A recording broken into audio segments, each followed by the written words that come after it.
1965వ సంవత్సరంని చూపించడంతో movie start అవుతుంది. అప్పట్లో America civil war జరుగుతూ ఉంటుంది. అది కూడా చివరి దశకు వచ్చేసి ఉంటుంది. అప్పుడే మనకి ఒక కెప్టెన్ కనిపిస్తాడు. అతని చేతిలో చూస్తే ఒక బంగారపు నాణ్యం మెరుస్తూ ఉంటుంది. అసలు విషయం ఏమిటంటే ఇతను అలాంటి బంగారపు నాణ్యాలతో నిండిన ఎన్నో పెట్టెలను ఒక పెద్ద షిప్లో ఎక్కిస్తూ ఉంటాడు. ఆ బాక్సుల మీద సిఎస్ఏ అని రాసి ఉంటుంది. ఈ సిఎస్ఏ గోల్ ఏంటో తర్వాత తెలుస్తుంది మనకి. ఇంతలోనే వాళ్ళ మీద ఎవరో సడన్ గా దాడి చేస్తారు. కానీ మన కెప్టెన్ చాలా తెలివైనడు. వెంటనే షిప్ని నీళ్ళలోకి దించేసి ఇంజిన్లన్నీ ఆపేస్తాడు. ఎందుకంటే ఆ కారు చీకట్లో షిప్ ఎవరికంటా పడకూడదు అని. అతని ప్లాన్ వర్కౌట్ అవుతుంది కూడా. శత్రువుల కళ్ళగప్పి అక్కడి నుంచి ఈజీగా ఎస్కేప్ అయిపోతాడు. సీన్ కట్ చేస్తే స్టోరీ మనల్ని ప్రెజెంట్ లోకి తీసుకొస్తుంది. ఇక్కడ మనకి WHO అంటే ప్రపంచ ఆరోగ్య సంస్థకు చెందిన డాక్టర్ సోఫియా కనిపిస్తుంది. ఆమె ఆఫ్రికాలోని ఒక నగరంలో వ్యాన్లో కూర్చుని ఉంటుంది. పాపం ఆ నగరంలో ఒక వింత వ్యాధి వేగంగా వ్యాపిస్తూ ఉంటుంది. దానికి మందు లేదు. అసలు అదేమిటో కూడా ఎవరికీ అర్థం కావట్లేదు. తర్వాత సోఫియా ఒక కొత్త పేషెంట్ని చెక్ చేస్తుంది. అతనికి కూడా అదే వ్యాధి సోకిందని కన్ఫర్మ్ అవుతుంది. ఆ అబ్బాయి వాళ్ళ అమ్మని అడిగితే కొన్ని రోజుల క్రితం వీడు వాళ్ళ నాన్నతో కలిసి మాలి దేశం వెళ్ళాడు. అక్కడ నుంచి తిరిగి వచ్చిన తర్వాత ఇలా అయిపోయాడు అని చెప్తుంది. సోఫియా వెంటనే ఆ పేషెంట్ని వ్యాన్లోకి ఎక్కించి తన సీనియర్తో ఫోన్లో మాట్లాడుతుంది. సార్ ఇతనితో కలిపితే మొత్తం 6 అయ్యారు. మనం వెంటనే WHOకి రిపోర్ట్ చేయాలి అంటుంది. కానీ ఆ సీనియర్ ఆఫీసర్ ఇంత తక్కువ కేసుల కోసం మనకెవరూ హెల్ప్ చేయరు, కాస్త వెయిట్ చేద్దామని అంటాడు. కానీ సోఫియాకి అసలు విషయం తెలుసుకోవాలన్న ఆతృత ఎక్కువైపోతుంది. అసలు ఆ మాలి దేశంలో ఏముంది, అక్కడికి వెళ్ళిన వాళ్ళే ఎందుకు ఇలా జబ్బు పడుతున్నారు అని తెలుసుకోవడానికి అక్కడికి వెళ్ళాలని డిసైడ్ అయిపోతుంది. కానీ ఇక్కడ ఒక పెద్ద చిక్కు ఉంటుంది. మాలి దేశంలో అప్పటికే అంతర్యుద్ధం నడుస్తూ ఉంటుంది. అంటే సివిల్ వార్ నడుస్తూ ఉంటుంది. దాంతో ఆమె సీనియర్ అంత ప్రమాదకరమైన పరిస్థితుల్లో నేను అక్కడికి పంపడానికి ఎవరు పర్మిషన్ ఇవ్వరు అని చెప్పేస్తాడు. ఇదంతా జరుగుతూ ఉండగా ఒక ముసుగు వేసుకున్న వ్యక్తి దూరం నుంచి వీళ్ళిద్దరిని గమనిస్తూ ఉంటాడు. బహుశా ఈ డాక్టర్లు ఇక్కడికి రావడం అతనికి నచ్చినట్లేదు. అప్పుడే సోఫియాకి ఒక ఆలోచన వస్తుంది. పేషెంట్ వాళ్ళ నాన్న శాంపుల్ కూడా తీసుకుంటే బాగుంటుంది కదా అనుకుని అతను పనిచేస్తున్న లైట్ హౌస్ వైపు బయలుదేరుతుంది. అక్కడికి వెళ్ళి చూస్తే సోఫియాకి పెద్ద షాక్ తగులుతుంది. ఆ అబ్బాయి వాళ్ళ నాన్న పరిస్థితి కూడా అచ్చం కొడుకులానే ఉంటుంది. అంతకంటే దారుణమైన విషయం ఏమిటంటే అతను అప్పటికి ఆ వ్యాధితో చనిపోతాడు. సోఫియా ఎవరికీ తెలియకుండా మెల్లగా అతని షాంపుల్ని తీసుకుని బయటికి వచ్చేస్తుంది. అదే సమయంలో దగ్గరలోని సముద్రంలో ఒక అతను బోటింగ్ చేస్తూ ఉంటాడు. ఇంతలో ఆ ముసుగు మనిషి అకస్మాత్తుగా సోఫియాపై దాడి చేస్తాడు. కరెక్ట్ టైంకి మన బోటింగ్ హీరో ఎంట్రీ ఇస్తాడు. అతను వెంటనే వచ్చి సోఫియాని కాపాడతాడు. కానీ ఆ గొడవలో ఆ ముసుగు మనిషి సోఫియా బ్యాగ్ని తీసుకుని అక్కడి నుంచి పరారవుతాడు. సోఫియా కళ్ళు తెరిచేసరికి తను నోవా అనే ఒక షిప్ లో ఉంటుంది. ఇది సముద్రంలో నిధులు వెతికే వాళ్ళ షిప్. బయట చూస్తే తనను కాపాడిన వ్యక్తి కనిపిస్తాడు. అతను సముద్రంలో నుంచి వెతికి పట్టుకున్న ఒక విలువైన విగ్రహంతో బయటికి వస్తాడు. నిజానికి వీళ్ళిద్దరు వెతుకుతుంది దేనికోసమో కాదు, మనం కథ మొదట్లో చూసిన ఆ సిఎస్ఏ షిప్ కోసమే. కానీ పాపం ఇన్నేళ్ళైనా దాని ఆచూకీ మాత్రం దొరకలేదు. అప్పుడే ఆ షిప్ ఓనర్ అయిన అల్మురా అక్కడికి వస్తాడు. సోఫియాని కాపాడిన వ్యక్తి పేరు డగ్. అల్మురా డగ్గుతో మనం కనిపెట్టిన ఈ నిధిని రాత్రి జరగబోయే మ్యూజియం పార్టీలో డిస్ప్లేకి పెట్టాలి, త్వరగా దాన్ని శుభ్రం చేయించు అని చెప్తాడు. ఆ తర్వాత డగ్గు ఒక నైజీరియన్ డీలర్తో మాట్లాడడానికి వెళ్తాడు. ఆ రాత్రి పార్టీలో 1000 కోట్ల విలువైన ఆ విగ్రహాన్ని అందరూ ముందు ప్రదర్శిస్తారు. అది ఒక ఆఫ్రికన్ రాజు సమాధి అని తెలుస్తుంది. ఇంతలో డగ్ ఆ డీలర్ దగ్గరికి వెళ్తాడు. అక్కడ ఆ డీలర్ డగ్కి ఒక నాణ్యం చూపిస్తాడు. దాని మీద CSA అని రాసి ఉంటుంది. అది చూడగానే డగ్గు కళ్ళల్లో ఒక మెరుపు. వెంటనే ఆ నాణ్యం తీసుకుని ఇది నా ఏళ్ల నాటి కళ, ఆ షిప్ ఎక్కడికి మాయమైందో ఇప్పటి వరకు తెలియదు అని ఎంతో ఆశ్చర్యంగా అంటాడు. అయితే అదే పార్టీకి మాస్కట్ కంపెనీ ఓనర్ కూడా వస్తాడు. ఈ నిధి వేటకి డబ్బంతా పెట్టింది ఇతనే. ఇతనికి మాలి దేశంలో మంచి పరిచయాలు ఉంటాయి. అందుకే సోఫియా అతన్ని సహాయం అడుగుతుంది.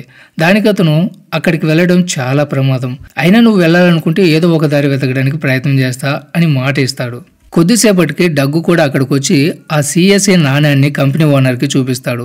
ఈ నాణ్యం మాలిలో ఉన్న ఒక వ్యక్తికి దొరికింది. నా అనుమానం ప్రకారం ఆ షిప్ శకలాలు కూడా మాలిలోనే ఎక్కడో ఉండి ఉంటాయి అని చెప్తాడు. ఇది వినగానే ఓనర్ చాలా సంతోషపడతాడు. వెంటనే డగ్గుని అల్మురాని 3 రోజుల పాటు మాలి వెళ్ళడానికి పర్మిషన్ చేస్తాడు. ఇప్పుడు అసలు కథ మొదలవుతుంది. ఒకరేమో ఒక వింత రోగానికి మూలాన్ని వెతకడానికి వెళ్తారు. ఇంకొకరేమో సముద్రంలో మునిగిపోయిన నిధిని వెతకడానికి. ఇద్దరు లక్ష్యాలు వేరు, కానీ దారి మాత్రం ఒకటే, అదే మాలి దేశం. వీళ్ళ ప్లాన్ ఏమిటంటే అక్కడికి వెళ్ళి ఆ షిప్ని ఎలాగైనా వెతకాలి. చిన్న క్లూ దొరికినా చాలు. ఆ తర్వాత షిప్ని బయటికి తీసుకురావడానికి పెద్ద ఆపరేషన్ మొదలు పెడతారు. తర్వాత మరుసటి రోజు వీళ్ళిద్దరూ పోర్టుకి చేరుకుంటారు. కానీ అక్కడ వాళ్ళకి ఒక సర్ప్రైజ్ ఎదురవుతుంది. అప్పటికే అక్కడ డాక్టర్ సోఫియా, డాక్టర్ జాక్ కూర్చుని ఉంటారు. సోఫియా డగ్గుతో జేమ్స్ మమ్మల్ని కూడా మీతో పాటు మాలి పంపించాడు అని చెప్తుంది. ఇంకేముంది, ఈ 5గురు కలిసి మాలికి ప్రయాణం మొదలు పెడతారు. తర్వాత ఆ రాత్రి భోజనం చేస్తున్నప్పుడు డగ్ సోఫియాకి ఆ పాత బంగారం నాణ్యం గురించి, ఆ షిప్ని కనిపెట్టడం తన చిన్నప్పటి కళ అని చెప్తాడు. ఆ మాటలు చాలా ఎమోషన్ కూడా ఉంటుంది. మాలి చేరుకోగానే సోఫియా, జాక్ వాళ్ళ పని మీద వాళ్ళు వెళ్ళిపోతారు. డగ్గు మిగిలిన వాళ్ళు ఆ నాణ్యం దొరికిన వ్యక్తి ఇంటికి వెళ్తారు. కానీ అక్కడికి వెళ్ళాక తెలుస్తుంది ఆ వ్యక్తి అప్పటికే చనిపోయాడు అని. అంటే చేతికి అందినట్టే అంది, ఆశ మళ్ళీ దూరం అయిపోయింది.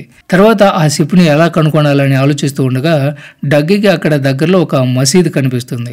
సాధారణంగా ఇలాంటి పాత ప్రార్థనా స్థలాల్లో పాత రికార్డులన్నీ భద్రంగా దాచిపెడతారు కదా. అదే ఆలోచనతో వాళ్ళ ముగ్గురు అక్కడికి వెళ్ళి ఒక వ్యక్తిని కలుస్తారు. డగ్ అడగగానే అతను పాత రికార్డులన్నీ తిరిగేస్తాడు. అప్పుడు ఒక విషయం బయటపడుతుంది. చాలా ఏళ్ల క్రితం అక్కడి పోర్టుకి ఒక షిప్ వచ్చిందంట. కానీ అందులో ఒక్కరు కూడా బ్రతికిలేరు. నీటి ప్రవాహం చాలా వేగంగా ఉండడంతో ఆ షిప్ ముందుకి కొట్టుకుపోయిందని ఆ రికార్డుల్లో ఉంటుంది. ఈ సమాచారం డగ్గుకి చాలా ఉపయోగపడుతుంది. వెంటనే జేమ్స్కి ఫోన్ చేసి ఈ విషయం మొత్తం చెప్పేస్తాడు. ఇక ఏమాత్రం ఆలస్యం చేయకుండా అక్కడికి కొంచెం దూరంలో ఉన్న జావా అనే పట్టణానికి బయలుదేరతారు. దారి మధ్యలో వాళ్ళు బోట్లో ఏదో తేడా కనిపిస్తుంది. చెక్ చేసి చూస్తే ఒక ప్రత్యేకమైన మట్టి లాంటిది కనిపిస్తుంది. అది తప్పు కూడా కావచ్చు, కానీ డగ్ అంటాడు, ఇంత వేగంగా ప్రవహించే నేలలో ఇలాంటి మట్టి దొరకడం సాధారణమైన విషయం కాదు, ఇందులో ఏదో ఉంది అని అంటాడు. అంతలోనే ఒక మిలిటరీ బోటు వేగంగా వాళ్ళ వైపు దూసుకొస్తూ ఉంటుంది. అందులో ఉన్న ఆఫీసర్లు పదే పదే ఒక ప్రశ్న అడుగుతూ ఉంటారు. మీతో పాటు వచ్చిన ఆ 2 డాక్టర్లు ఎక్కడా అని అడుగుతూ ఉంటారు. విషయం ఏమిటంటే ఆ దేశపు రాజుకి 2 విదేశీ డాక్టర్లు తమ దేశంలోకి వచ్చారని తెలిసిపోతుంది. ఆ వింత వ్యాధి మూలాలను వాళ్ళు కనుక్కుంటారేమో అని రాజుకి భయం. అందుకే వాళ్ళని ఎలాగైనా ఆపాలని ఆర్డర్స్ వేస్తారు. ఇది వినగానే డగ్కి అర్థమైపోతుంది ఇక్కడ ఏదో పెద్ద గూడు పుటాని జరుగుతుందని. లేకపోతే ఈ సైనికులకి డాక్టర్లతో పనేంటి? వెంటనే డగ్ తెలివిగా, సార్ మాకు పెద్దగా ఇంగ్లీష్ రాదు సార్, బోటు పక్క కాపి మాట్లాడుకుందామని వాళ్ళకి సైగ చేస్తాడు. వాళ్ళ వైపు ఒక తాడు విసిరితే ఆ ఆఫీసర్లు దాన్ని వాళ్ళ బోట్కి కట్టుకుంటారు. ఇంకేముంది, డగ్గు తన వాళ్ళకి కన్నెగరేస్తాడు, ఫుల్ స్పీడ్గా పోనివ్వండి అని. సో ఒక్కసారిగా బోటు ముందుకు దూకడంతో ఆ ఆఫీసర్ల బోటు గింగురాలు తిరిగి నేలల్లో బోల్తా పడుతుంది. డగ్ ఆ తాడిని కూడా కట్ చేసి అక్కడి నుంచి మెరుపు వేగంతో పారిపోతాడు. కానీ కష్టాలు ఇంకా ముగియలేదు. కొంచెం దూరం వెళ్ళిన తర్వాత మరో 2 బోట్లు వీళ్ళ కోసం ఎదురు చూస్తూ ఉంటాయి. వాళ్ళు వీళ్ళని చూడగానే కాల్పులు మొదలు పెడతారు. ఇంకా తప్పించుకోవడం కష్టమని డగ్గికి అర్థమైపోతుంది. ఇప్పుడు మనం బోట్లోంచి దూకాల్సిందే, లేకపోతే మన పని అయిపోతుందని డిసైడ్ అయిపోతారు. దూకే ముందు వాళ్ళు బోటు ఫ్యూయల్ ట్యాంక్కి ఒక చిన్న కన్నం పెడతారు.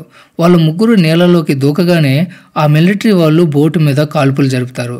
ఫ్యూయల్ లీక్ అవడంతో ఒక్కసారిగా భారీ పేలుడు సంభవిస్తుంది. ఆ దెబ్బకు ఆ సైనికులందరూ కూడా చనిపోతారు. తర్వాత ముగ్గురు నదిలోంచి బయటకు వచ్చి దగ్గరలో ఉన్న ఒక ఇంటికి వెళ్తారు. అప్పుడు రూడీ డగ్గుతో, ఇప్పుడు మన దగ్గర బోటు కూడా లేదు, ఇక సిప్పు వెతికే పని ఆపేద్దామా అని అడుగుతాడు. దానికి డగ్గు, దాన్ని తర్వాత వెతకొచ్చు, ముందు మనం ఆ డాక్టర్ల ప్రాణాలు కాపాడాలి, వాళ్ళు వీళ్ళ చేతికి చిక్కితే 2 చంపేస్తారు అని అంటాడు.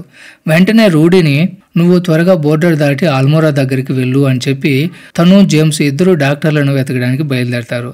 మరోవైపు ఆ 2 డాక్టర్లు ఒక ఊరికి చేరుకుంటారు. కానీ అక్కడ ఒక్క మనిషి కూడా కనిపించడు. అంతా నిర్మానుష్యంగా భయంకరంగా ఉంటుంది. సోఫియా ఒక ఇంట్లోకి వెళ్ళి చూస్తే అక్కడ శవాలు గుట్టలు కనిపిస్తాయి. వీళ్ళందరూ కూడా అదే వింత వ్యాధితో చనిపోయారని అర్థమైపోతుంది. తర్వాత ఆ రాత్రి గడిపి ఉదయాన్నే ఆ శవాలన్నిటికీ అంత్యక్రియలు చేస్తారు.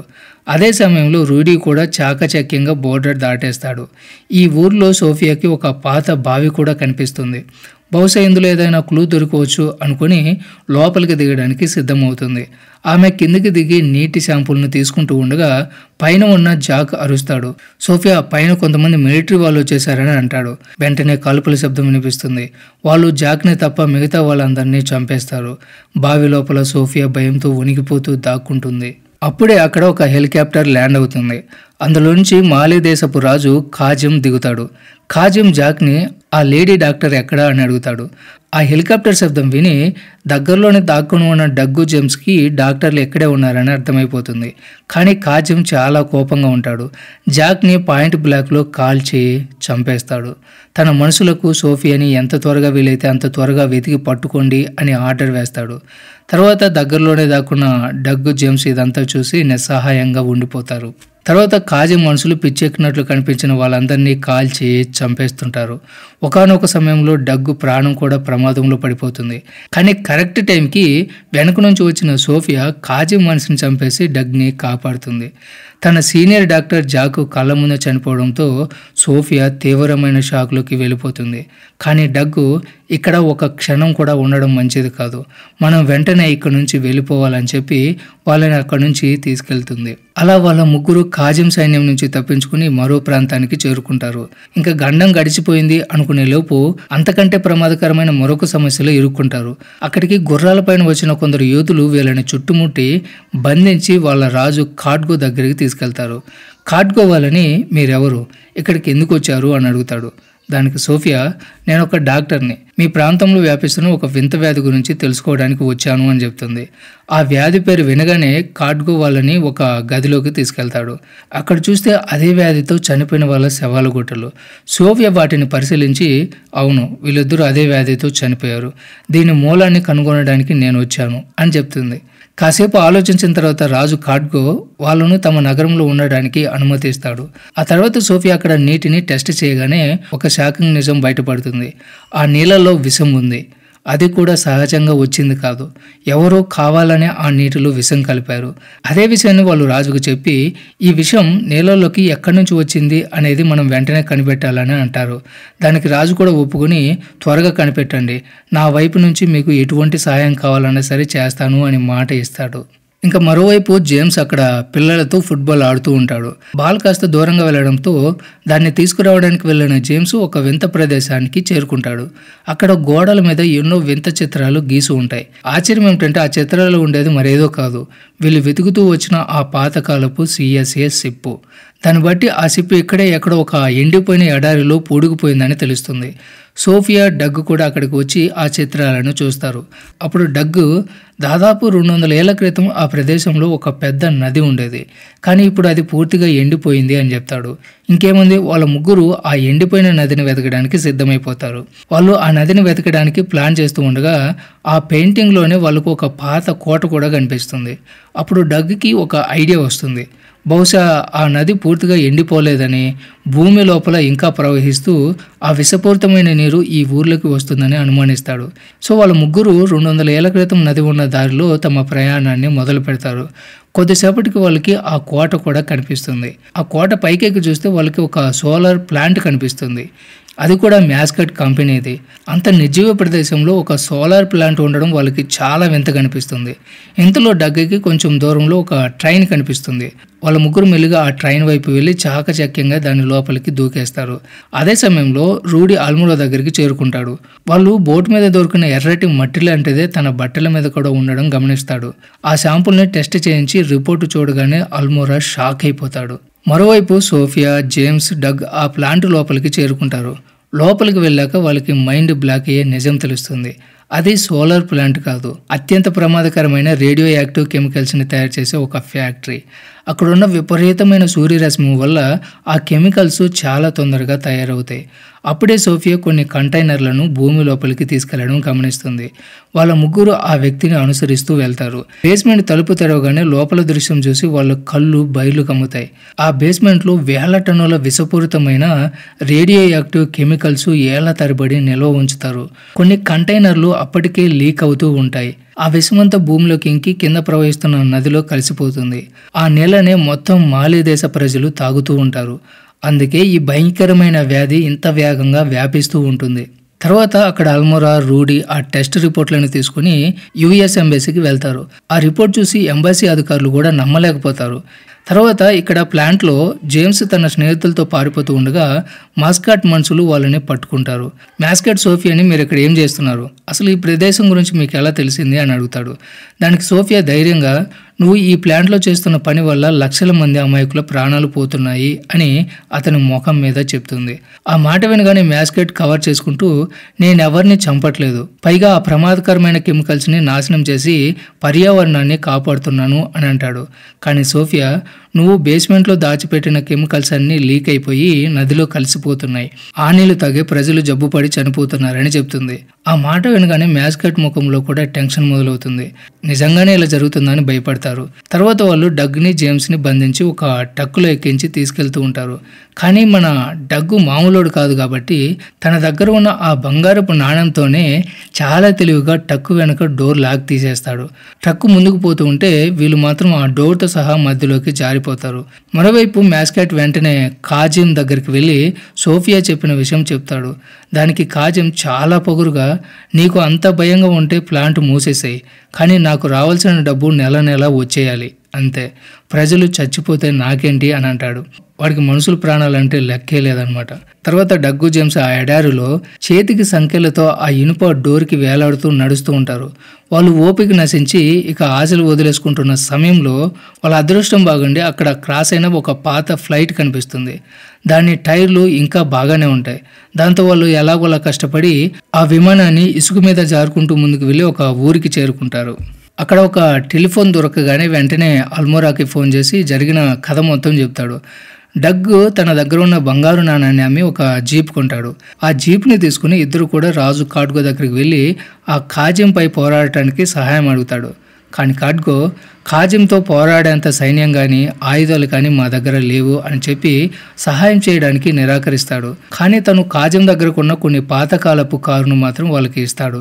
ఆ కారును తీసుకుని జేమ్స్ డగ్గు మళ్ళీ ఆ ప్లాంట్ దగ్గరికి వెళ్తారు. కానీ గేటు దగ్గరే వాళ్ళని ఆపేస్తారు. సో ఇప్పుడు లాభం లేదని చెప్పేసి వాళ్ళిద్దరూ తుపాకులతో బెదిరించి బలవంతంగా లోపలికి చొరబడతారు.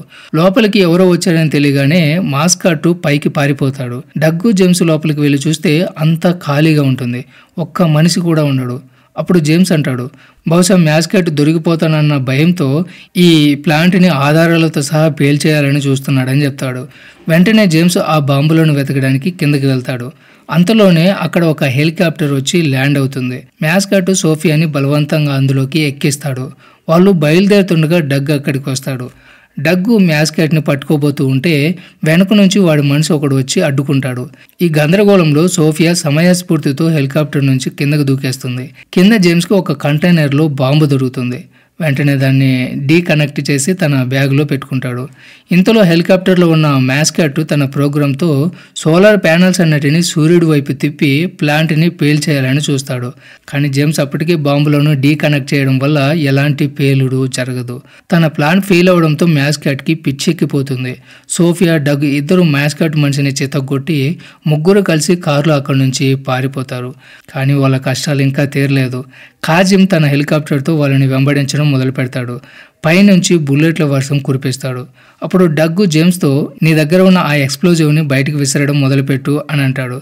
జేమ్స్ అలాగే చేస్తాడు. కాజిం కాల్చిన బుల్లెట్లు వాటికి తగలగానే అవి పేలి అంతా పొగ దుమ్ము కమ్మేస్తుంది. దాంతో కాజింకి దారి కనిపించక హెలికాప్టర్ని పక్కకు తిప్పుకోవాల్సి వస్తుంది.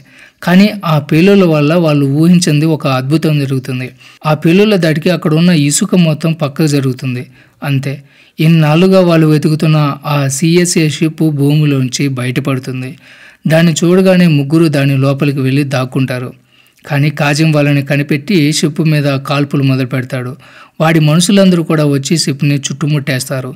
ఆ దాడుల వల్ల షిప్ లోపల ఉన్న పెట్టెలు తెరుచుకుని బంగారు నాణ్యాలు కింద పడడం మొదలు పెడతాయి. ఇన్నేళ్ళైనా అవి ఇంకా భద్రంగా ఉండడం చూసి డగ్గు నమ్మలేకపోతాడు. అప్పుడే వాళ్ళకి ఆ పాతకాలపు షిప్లో ఒక ఫిరంగి కనిపిస్తుంది. అది ఇంకా పనిచేసే స్థితిలోనే ఉంటుంది. వెంటనే దాన్ని రెడీ చేసి కాజిం హెలికాప్టర్ గురి చూసి ఫైర్ చేస్తాడు. ఒక్క దెబ్బకి హెలికాప్టర్ ముక్కలైపోతుంది. అందులో కాజిం చనిపోతాడు. తర్వాత వాళ్ళ రాజు చనిపోవడంతో కాజిం సైన్యం మొత్తం లొంగిపోతుంది. ఇంత పెద్ద సైన్యం మన ముందు ఎందుకు లొంగిపోయింది అని వాళ్ళు ఆశ్చర్యపోతూ ఉంటే వెనక్కి తిరిగి చూస్తారు. అక్కడ రాజు కాడ్గో తన సైన్యంతో వచ్చి వాళ్ళని చుట్టుముట్టి ఉంటాడు. మరోవైపు అమెరికాలో ఒక అండర్ కవర్ ఏజెంట్ మ్యాస్కాట్ డ్రింకులో అదే విషపూరితమైన కెమికల్ని కలిపేస్తాడు. ఎవరైతే ఆ విషయాన్ని అమాయక ప్రజలకు ఇచ్చాడో అదే విషయంతో వాడి కథ కూడా ముగుస్తుంది. చివరిలో మనం డగ్గుని సోఫియాని కలిసి చూస్తాం. డగ్గు ఆ నిధిని తీసుకోడు. ఆ భూమికి ఆ ప్రజలకే దాన్ని వదిలేస్తాడు. ఎందుకంటే ఆ విపత్తులో వాళ్ళే అన్నీ కోల్పోయి ఉంటారు. కాబట్టి ఆ నిధిపై హక్కు కూడా వాళ్ళదే అని నిర్ణయించుకుంటాడు. ఈ సీన్తోనే మూవీ ఎండ్ అవుతుంది. సో ఇది ఫ్రెండ్స్ ఇవాళ video. Don't forget subscribe. Thanks for watching.